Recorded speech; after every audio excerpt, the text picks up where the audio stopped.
Hello students, chapter number 15 है infrastructure. उसका ये थर्ड पार्ट की वीडियो है। इससे पहले मैंने इंट्रोडक्शन और पीएम गति शक्ति स्कीम के अंतर्गत जितनी भी परियोजनाएं आती हैं मैंने वो यहाँ पर कर दी हैं सारी अपलोड। आप प्लीज़ उनको वॉच कीजिएगा।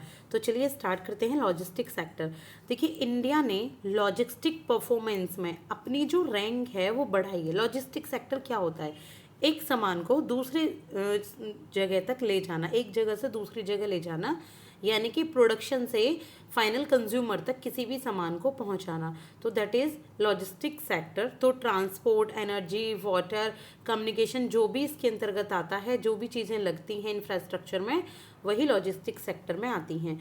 तो लॉजिस्टिक सेक्टर में पहले इंडिया की रैंक 2018 में थी, देखिए 44। 2018 में थी 44 और अब ये रैंक है 37 2022 में। तो इंडिया ने अपनी रैंक को इम्प्रूव किया है। किसके अकॉर्डिंग है ये report? World bank logistic performance index के अकॉर्डिंग, यानी कि एलपीआई के अकॉर्डिंग। तो जो इंडिया का लॉजिस्टिक सेक्टर है वो हाईली फ्रेगमेंटेड है with logistic cost of around 14% of India's GDP.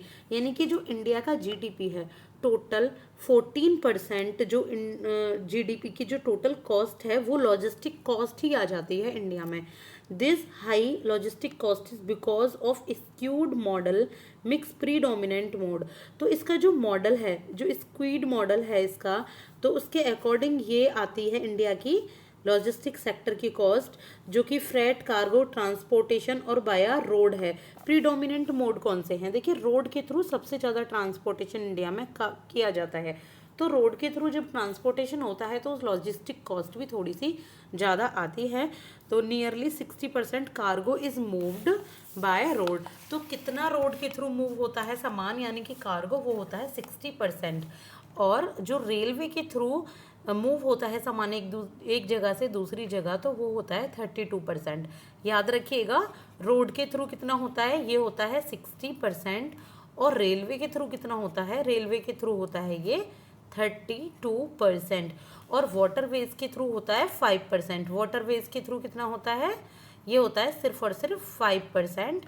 और ग्लोबल जो एवरेज है, जो अगर हम ग्लोबली एवरेज देखें पूरे वर्ल्ड में, तो 25% रोड से सामान मूव होता है एक जगह से दूसरी जगह, और 60% रेलवे से होता है। यानी कि वर्ल्ड वाइड किससे होता है? रेलवे से होता है सबसे ज़्यादा, यानी कि 60%। तो logistic sector finds place in the harmonised master list of infrastructure सब सेक्टर। तो इंफ्रा के ही कुछ सब सेक्टर हैं, उनकी ये लिस्ट है जिसके अंतर्गत लॉजिस्टिक सेक्टर आता है। तो देखिए क्या क्या हैं ये लिस्ट। सबसे पहले मिनिस्ट्री ऑफ फाइनेंस ने निकाली हुई है। तो किस किस कैटेगरी में? Transport and logistic. तो ट्रांसपोर्ट एंड लॉजिस्टिक में आते हैं road and bridges, inland waterways और एयरपोर्ट एटसेट्रा। तो ये ट्रांसपोर्ट एंड लॉजिस्टिक में आती है, जो आपकी मास्टर लिस्ट है किसकी? इंफ्रास्ट्रक्चर की। इसके बाद एनर्जी, एनर्जी में आता है इलेक्ट्रिसिटी जनरेशन, इलेक्ट्रिसिटी ट्रांसमिशन। इसके बाद वाटर एंड सैनिटेशन आता है इंफ्रास्ट्रक्चर को ही। ये देखिए, ये जितने भी पॉइंट है ना, ये लिस्ट है, ये आपकी टोटल इंफ्रास्ट्रक्चर के बारे में बताई गई है कि टोटल इंफ्रास्ट्रक्चर में कौन कौन सी मास्टर लिस्ट है। तो सबसे पहले ट्रांसपोर्ट होता है।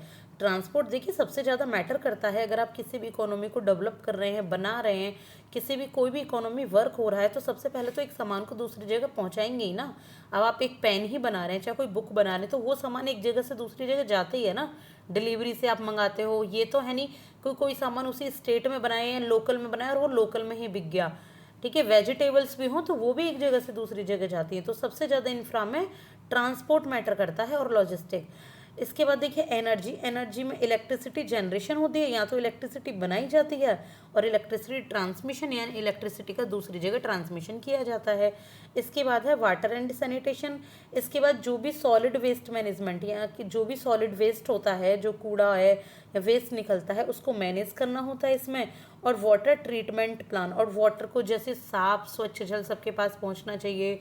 ये इंडस्ट्री में, इंफ्रा में कितना जल लग रहा है, तो उसके अकॉर्डिंग है। और इसके बाद कम्युनिकेशन, कम्युनिकेशन इंफ्रा में एक बहुत ही अच्छा रोल, बहुत बड़ा रोल करता है। देखिए टेली कम्युनिकेशन, आपको कहीं बात करनी है, कोई कम्युनिकेशन, कोई ऑर्डर देना है, तो वहाँ पर आपका कम्युनिकेशन आता है। सोशल एंड कमर्शियल इंफ्रास्ट्रक्चर, तो सोशल एंड कमर्शियल इंफ्रास्ट्रक्चर क्या होता है? Educational institutions, sports infrastructures, hospitals, tourism infra etcetera. तो ये सब क्या है? ये भी आपका इंफ्रास्ट्रक्चर ही होता है, क्योंकि देखिए एजुकेशन की ज़रूरत भी होती है स्किल्स डेवलप करने के लिए, ये भी इंफ्रा में ही आते हैं। और स्पोर्ट्स के लिए एक इंफ्रा होता है, हॉस्पिटल्स का इंफ्रा होता है। तो ये सब क्या होता है, किसी भी कंट्री, किसी भी नेशन, ग्लोबली, या आप कह सकते हैं ये सारा कुछ इंफ्रास्ट्रक्चर की मास्टर लिस्ट होती है कि हाँ हाँ ये सारी चीज़ इंफ्रास्ट्रक्चर में आती हैं। तो includes in the list implies access to concessional funds, promotion of project and continuity of construction for the specified sub sectors. अब ये जो मास्टर लिस्ट दी गई है, अब इसका फ़ायदा क्या है मास्टर लिस्ट बनाने का, कि मास्टर लिस्ट की इस इंक्लूजन की वजह से कुछ अगर इन चीज़ों का डेवलपमेंट किया जा रहा है, कोई प्रोजेक्ट बनाया जा रहा है, इनका कंस्ट्रक्शन वर्क किया जा रहा है, तो यहाँ पर इनको कंसेशन मिलता है और जो प्रोजेक्ट है उनको प्रमोट किया जाता है और इसमें जो कंस्ट्रक्शन है उसकी कंटिन्यूटी रहती ही है। However the infrastructure tag does not include vital tax breaks.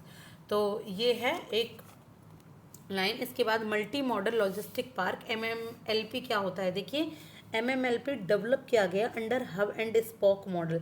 तो एक हब एंड स्पोक मॉडल है जिसके अंतर्गत किया गया develop multi modal logistic park MMLP। तो MMLP क्या करेगा? ये इंटीग्रेट करेगा किसको?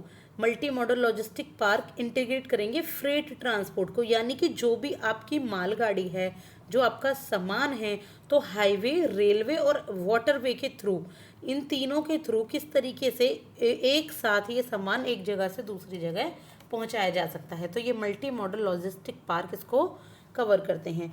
MLP are to be developed under PPP। तो MLP किसके अंदर डेवलप किया जाता है? PPP के अंतर्गत। PPP क्या होती है? पब्लिक प्राइवेट पार्टनरशिप, यानी कि पब्लिक सेक्टर और प्राइवेट सेक्टर दोनों ही मिलकर MMLP को डेवलप करते हैं, यानी कि मल्टी मॉडल लॉजिस्टिक पार्क को डेवलप करते हैं। जिसका मतलब क्या है? एक ऐसा पार्क, एक ऐसा जगह, एक ऐसा स्थान आपको मिलता है, एक ऐसा इंफ्रा आपको मिलता है जहाँ पे आप वाटरवे से कनेक्ट हो सकते हैं, आप हाईवे से, आप एयरवे से। तो एक मल्टी मॉडल कनेक्टिविटी है कि यहाँ से कोई वाटरवे से जा रहा है, उसे सीधे हाईवे पहुँचना है तो वो हाईवे से कनेक्ट कर जाए। तो इस तरीके से रास्ते आपके बनाए गए हैं।